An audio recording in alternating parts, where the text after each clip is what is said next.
वो चौधरी चरण सिंह जी का एक वाकया आपको याद होगा, जब उन्होंने कहा था कि जब तक मीडिया मेरे खिलाफ है तब तक समझना कि मैं जनता का सेवक हूँ। जिस दिन मीडिया मेरे साथ हो जाएगा समझ लेना कि फिर मैं आपके काम का नहीं रहा। और ये बात अभी बिल्कुल सच प्रतीत होता है कि अभी के जो मीडिया है वो सच कम और एक्टिंग ज़्यादा करता है। और एक्टिंग ऐसा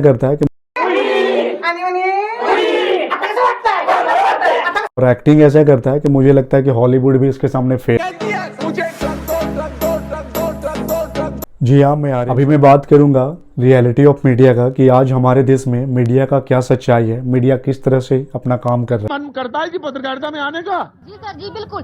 पत्रकार ही एक ऐसा जरिया है जो सरकार और जनता के बीच बैलेंस बना के। अरे तो ये हो कहाँ रहा है, पत्रकार कर कहाँ पा रहे हैं। मीडिया का क्या सच्चाई है, मीडिया किस तरह से अपना काम कर रहा है। देशवासियों की धरती है वो।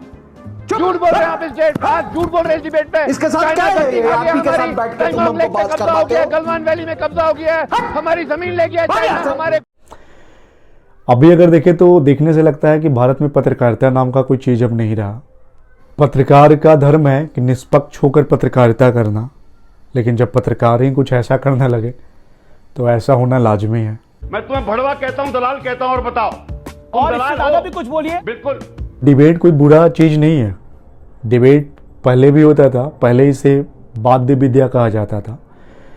डिबेट इसलिए शुरू किया गया था ताकि जो जनता की रियल समस्या है वो राजा के सामने आ सके, उस पर चर्चा हो सके और उसको कैसे समाधान कर सकते हैं उसके बारे में सोचा जाए। लेकिन आजकल सीधे उल्टा ही हो रहा है।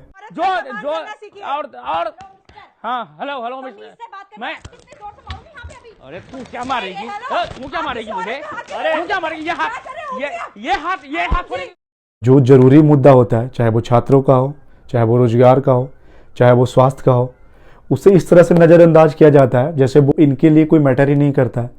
इनको सिर्फ एक चीज़ से मतलब होता है, वो होता है टीआरपी। टीआरपी जिस चीज़ से आएगा ये उसी को कवर करेंगे, बाकी भाड़ में जाए। समाज हर दिन सच से दूर होता जा रहा है और इसके लिए एक हद तक हमारा मीडिया भी जिम्मेदार है। 2000 रुपए के हर एक नोट पर NGC यानी नैनो GPS चिप लगा हुआ। पैरों में पैजाब पहन लो, हाथों में चूड़ियां, घाघरा चोली पहन के ठुमका लगा है मोदी जी के सामने नाचना। बहुत बेशर्मा। एंकर तो ऐसे होते हैं जो न्यूज कम सर्कस ज्यादा दिखाते हैं।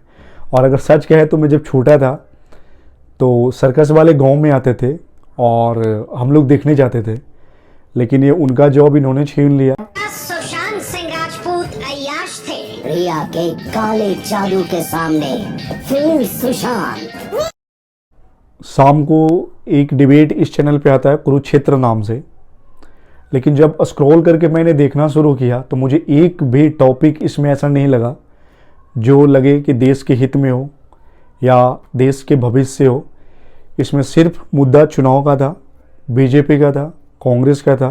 पैरों में पैजाब पहन लो, हाथों में चूड़ियां, घाघरा चोली पहन के ठुमका लगा है मोदी जी के सामने नाचना। बहुत बेशर्मा। प्रेस रिपोर्ट की बात करें, भारत का स्थान देखें तो 180 देशों में 142वां स्थान है। और इनफैक्ट हमसे श्रीलंका और नेपाल आगे है, उनकी मीडिया अच्छा काम कर रही है।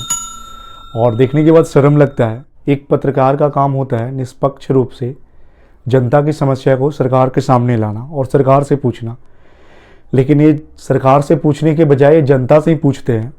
छात्र जो है वो एक भिखारी की तरह अपना कटोरा लेकर अपना हाथ फैलाकर सरकार के सामने खड़ा है। गए थे कि रेलवे नौकरियां खैरात में बांट रहा है और जो छात्र हैं कटोरा लेके भीख जैसे मांग रहे हैं।